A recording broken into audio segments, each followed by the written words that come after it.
LP reward 就係點嚟咧？咁 LP 就係 stand for liquidity provider 啦，或者你叫 liquidity providing 啦，liquidity provision 啦嚇，就係講緊你嘅個人啊，你做緊個動作啊，定係嗰件事啦嚇。頭先呢三個講法。不過首先講之前啦，就希望大家啦 like、comment、share 啦，你嘅少少嘅舉手之勞啦，就可以幫我打爆 YouTube 嗰個algorithm 嘅。首先啦，你哋要睇翻我 Substack 嗰篇文咧，就好長嘅，好詳盡講咗其實所謂嘅流動性係咩一回事啦。喺去中心化交易所上面，我就建議你最好睇咗篇文先。我今次呢條片就大概咁樣講。如果你中心化交易所，可能大家見到幣安甚至係股票嘅港交所咁樣，佢哋有啲 bid-ask spread 嘅嘛，即係有人開個 ask 可能係100蚊賣出，然後95蚊買入，大家就諗我要買嘅話咧，我就要攞100蚊嗰個價啊嘛。我要沽嘅話咧，就要95蚊沽出去。如果越多人 trade 咧，越多人參與市場咧，咁有人報100 ask， 咁就會有人覺得唔使100啦，我99都認嘅。有人就98都認嘅，咁我慢慢地未必個 bid-ask spread 越嚟越窄啊。呢個咁嘅機制做法，其實當初係邊個去維持嗰個秩序咧？尤其一啲仲係好細、好名不經傳嘅 crypto 咁樣，佢冇一個過去嘅記錄嘅，冇第二個 market 嘅掛去參考嘅。咁其實就係一班市場莊家去維持呢個bid-ask 呢個秩序咯。香港人對莊家呢個字係有啲負面嘅諗法㗎嘛，係咪啊？其實佢本身係作為一個功能，係一個 neutral 嘅陳述嚟嘅啫。只不過大家都成日會以前都經歷過好多啲咩莊家股啦、啲老千股啦，咁樣就係啲莊家舞高弄低啊，佢哋點樣去做市啊，去呃啲散戶啊。咁呢個就係中心化嘅呢個交易所莊家制度嘅問題嚟嘅，因為佢哋本身中心化運作唔透明，我哋完全唔知道佢入邊係發生緊咩事，所以去到呢個去中心化交易所啦，例如話 Uniswap 啊，例如話 Osmosis 啊咁樣，咁佢哋就用一個程式去做呢樣嘢，就唔再去 rely on 好似頭先講嘅呢啲咁樣嘅中心化嘅黑箱作業嘅莊家，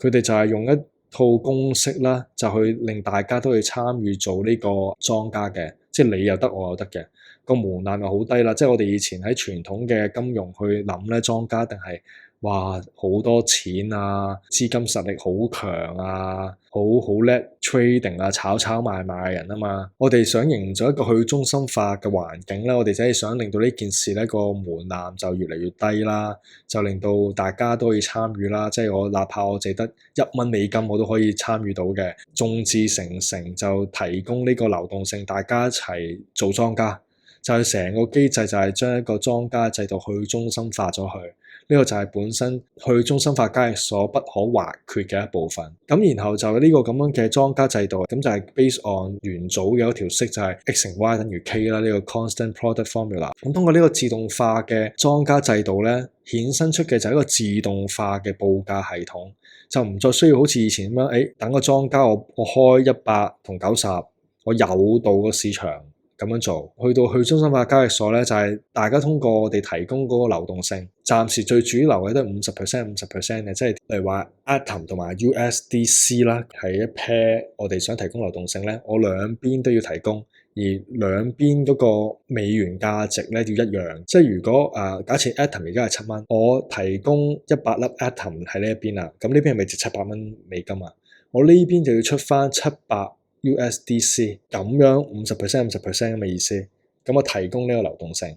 大家都咁樣做，你可以1粒 Atom 配7粒 USDC 又得，有啲1億粒誇張我哋1億即係1萬粒 Atom， 咁我呢邊咪配7萬粒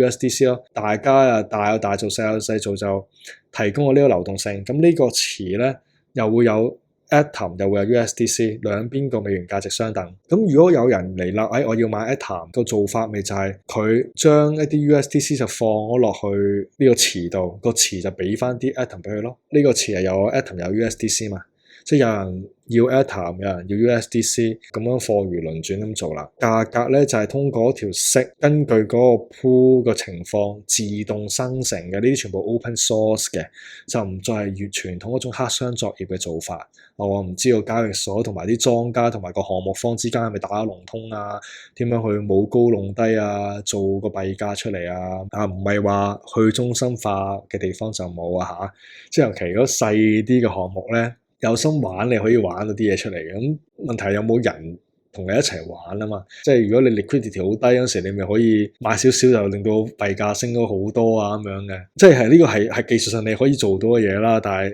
應唔應該咁做，埋點解你要咁做係另一回事啦。因為你扯高個價，咁人哋咪又係沽翻落嚟啊嘛，一樣嘅啫嘛。到時你咪又係蝕咗嗰啲 slippage。因為去中心化交易所啦，佢要吸引到呢啲人，包括你，包括我。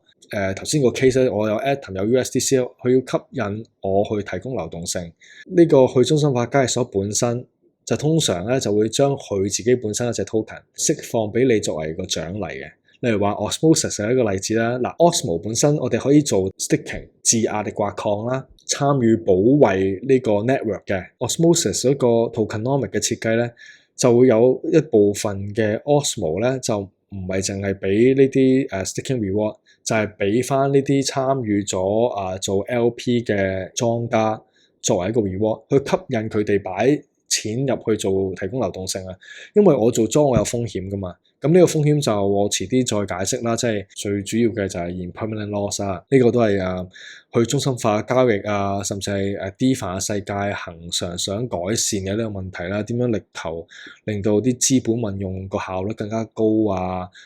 點樣去減低嗰個 impermanent loss 嘅損失啊？所以就解答翻呢個問題啦。做 LP 嘅 reward 其實都係嚟自嗰個去中心化嘅 protocol 釋放出嚟嘅，佢嗰隻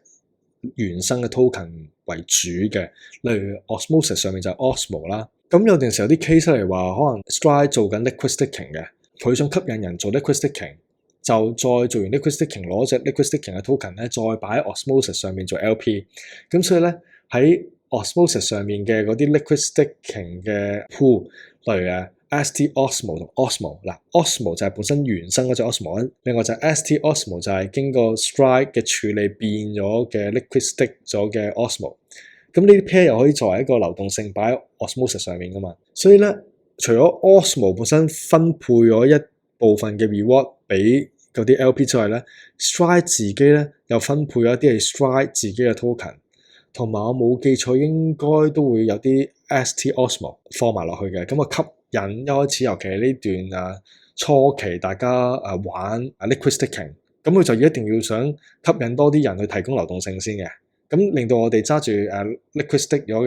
嘅token 嚟話 ST Osmo， 我就可以喺 Osmosis 上面就沽到出去啊嘛，呢個就係 liquid stake token 嘅原意嚟噶嘛，就係令到你